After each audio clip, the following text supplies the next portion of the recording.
You hear the sound, it's going down. Flex on podcast draft profiles continue. Crevonte, only place giving you that draft coverage how you want it. When you need it. We're not letting nothing stop us from getting these profiles to you. Flex on family, just know that. Crevonte back at it again, and we'll start with the edge rushers. Yes, indeed. So this is gonna be a mixture. Well, the one guy we talking about today is not technically an air rusher, but he's a part of the D line all the same. So we're gonna show him some love, some love first before we get into the guys that come off the edge. His name is very familiar, and I like it already. Byron Murphy II, out of Texas, junior, 6 feet tall, 32 3/8 inch arms, 297 pounds, 10 and 1/4 inch hands. He ran a 4.8 40, 1.69 10 split, 33-inch vertical, 9.3 broad jump, 28 reps on a bench press. He puts in work, and he played in all 12 games in 2021. 2 sacks, 3.5 tackles for a loss. 2022, all 13 games, 1 start, 26 tackles, 1 sack. 2023, second team All American Big 12 Defensive Lineman of the Year, Big 12 Defensive Player of the Year, first team All 12 Big 12. Started all 14 games, 5 sacks, 2 touchdowns on offense, 1 rushing, 1 receiving. Byron Murphy II, much like myself, a very versatile individual. Fonte. Indeed. I think that's only appropriate that his name is Byron as well. With the versatility is at an all time high. But this guy Byron Murphy is a freak, like 4'8" in the 40. Are we serious right now?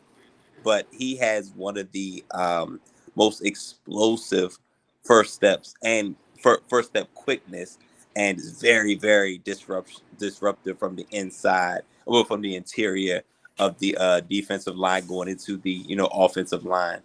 Very agile, quick, capable of shooting gaps with precision, significantly disrupting both the run and the pass. A Um, relentless motor, high energy, consistently battling through the whistle. Um, Demonstrates versatile defensive capabilities. Like I said, plays the run plays the run really well and plays the pass really well.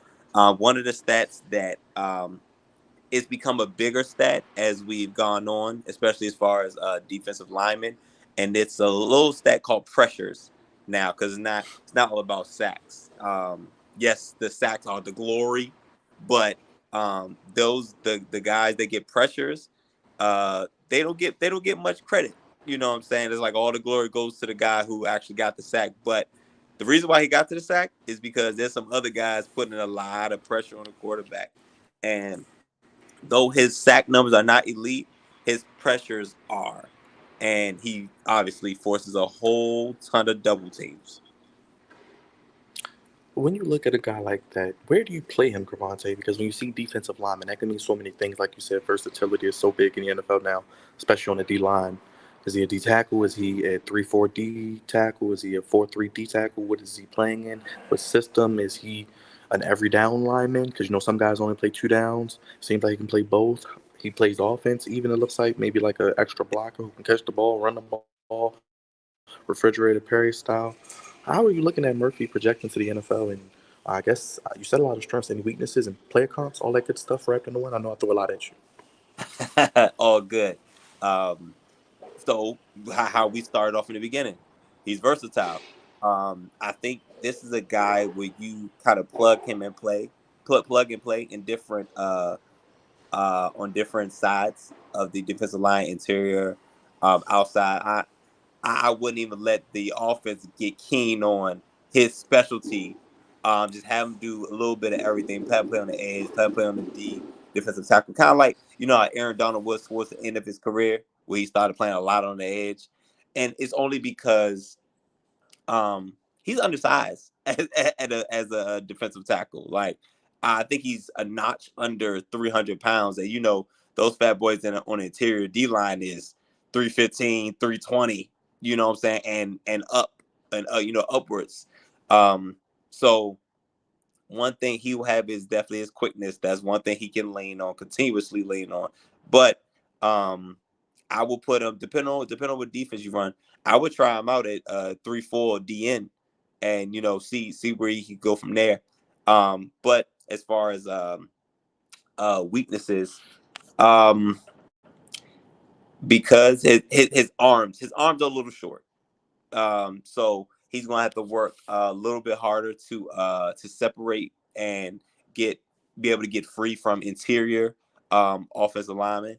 And depending on how often he plays, because we know he's defensive tackle. He's carrying a lot of weight, so he's probably not going to play every single down.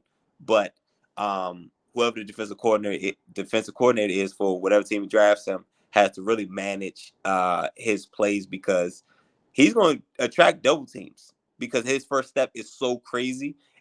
You're going to have to help, but also because he's getting so many double teams, he's probably going to get worn down a little bit quicker. But that's also why, hey, have him play in a little bit, play inside, play outside, move him around. That's probably your best bet, um as far as getting him free and seeing what he does the best. Where do you see him projecting in the draft, and who is he compared to at the NFL level, if you have anybody? um Comparison pro comp, I have Ed Oliver. And as far as, gosh, wait, I I'm sure he's going to be picked in the first round, but because it's such a heavy offensive draft, I feel like he's going to get picked probably towards the end of the first round, probably in the excuse me, in the 20s, somewhere in there. I know we bring this team up a lot, but Pittsburgh would be crazy because like they need any more elite level defensive players. Um, the Eagles are down there, the Cowboys are down there, and we got, heaven forbid, the 49ers, Chiefs, teams like that. But there you're gonna get a high energy guy, and you don't say that often at the interior of the defensive line, but he's a he'll be a top notch player for sure, the best defensive tackle in the draft. Any final thoughts on Mr. Murphy, the second? As you said, he's the number one D tackle, and there are a lot of teams in the 20s that probably can use him, right? Yeah. Oh man, listen, he'll be good. You can find somewhere for him in your defense. I don't care what defense you run. You'll find somewhere for him. So I think any team will be Maybe Miami. sad. I just thought about Miami. They lost Christian Wilkins to the Raiders. Miami picks around where the Steelers are. I think they Yeah, pick in the either 20s. before or after the Right. Steelers. So yep, right around there. Miami. Hey man, it's not a bad spot. Texas to Miami. Keep that the in-state taxes obey. So yeah. We'll see where Mr. Murphy goes as we continue our path to the draft here on the Flex Zone podcast. The only place Crevonte give you that draft coverage how you want it. When you need it.